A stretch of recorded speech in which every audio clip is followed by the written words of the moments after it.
नमस्कार, मैं हूं ध्रुव गोस्वामी। पंचायत सरकार यानी गांव की सरकार और गांव के आरक्षण की इंतजार खत्म हो गए हैं। जी हां, आपको बताते हैं कि आपके यहाँ की कौन सी सीट हो सकती है, कौन उम्मीदवार अपनी ताल ठोक सकता है। तो बने रहे हमारे साथ, आइए जानते हैं कि आपके पंचायत का कौन प्रधान प्रत्याशी हो सकता है।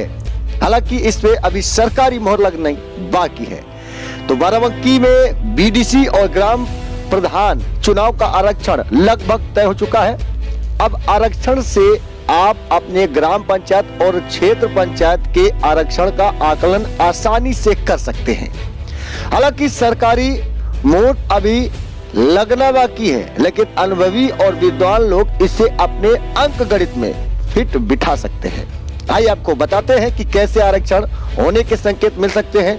तो बाराबंकी जनपद में कुल क्षेत्र पंचायत अर्थात बीडीसी प्रत्याशियों की संख्या 1440 है।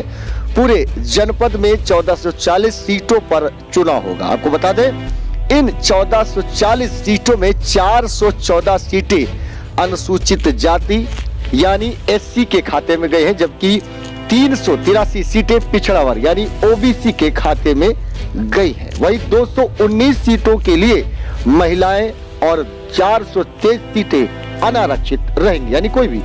इस प्रकार सभी को जोड़ा जाए तो ये सीटें कुल मिलाकर 1440 हो रहे हैं।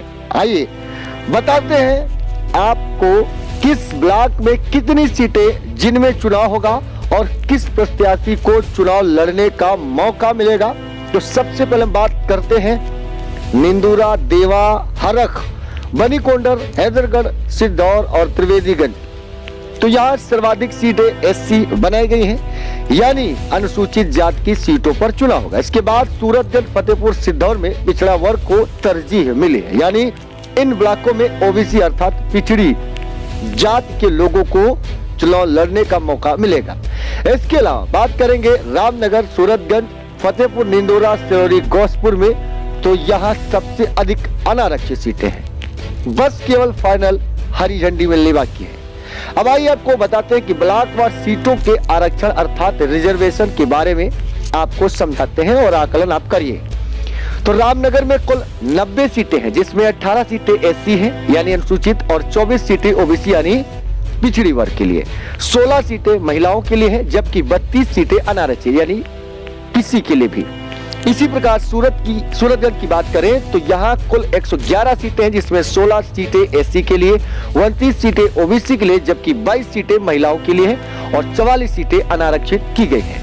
वही ब्लॉक फतेहपुर की करें तो यहाँ कुल 112 सीटें हैं, जिसमें 28 सीटें एससी के लिए, 30 सीटें ओबीसी के लिए, 18 सीटें महिलाओं के लिए और 36 सीटें अनारक्षित की गई हैं। वही निंदूरा ब्लॉक की बात करें तो यहाँ कुल 114 सीटें, जिसमें 38 सीटें एससी के लिए, 30 सीटें ओबीसी के लिए, 16 सीटें महिला के लिए और 30 सीटें अनारक्षित की गई हैं। वहीं बंकी की बात करें तो यहाँ कुल 92 सीटें, जिसमें 22 सीटें एससी के लिए और 24 सीटें ओबीसी के लिए, 16 सीटें महिला और 30 सीटें अनारक्षित की गई हैं। वहीं ब्लॉक देवा की बात करें तो यहाँ 100 सीटें में से 100 सीटें हैं, जिसमें 30 सीटें एससी के लिए और 27 सीटें ओबीसी के लिए, 15 सीटें महिलाओं के लिए और 28 सीटें अनारक्षित की गई हैं। वहीं हरख ब्लॉक की बात करें तो यहाँ 90 सीटें, जिसमें 31 सीटें एससी के लिए और 24 सीटें ओबीसी के लिए यानी पिछड़ा वर्ग सीटें, जबकि 12 सीटें महिलाओं के लिए और 23 सीटें अनारक्षित की गई हैं। वही मसौली ब्लॉक की बात करें तो यहाँ 93 सीटें हैं, जिसमें 24 सीटें एससी के लिए और 25 सीटें ओबीसी के लिए, जबकि 15 सीटें महिलाओं के लिए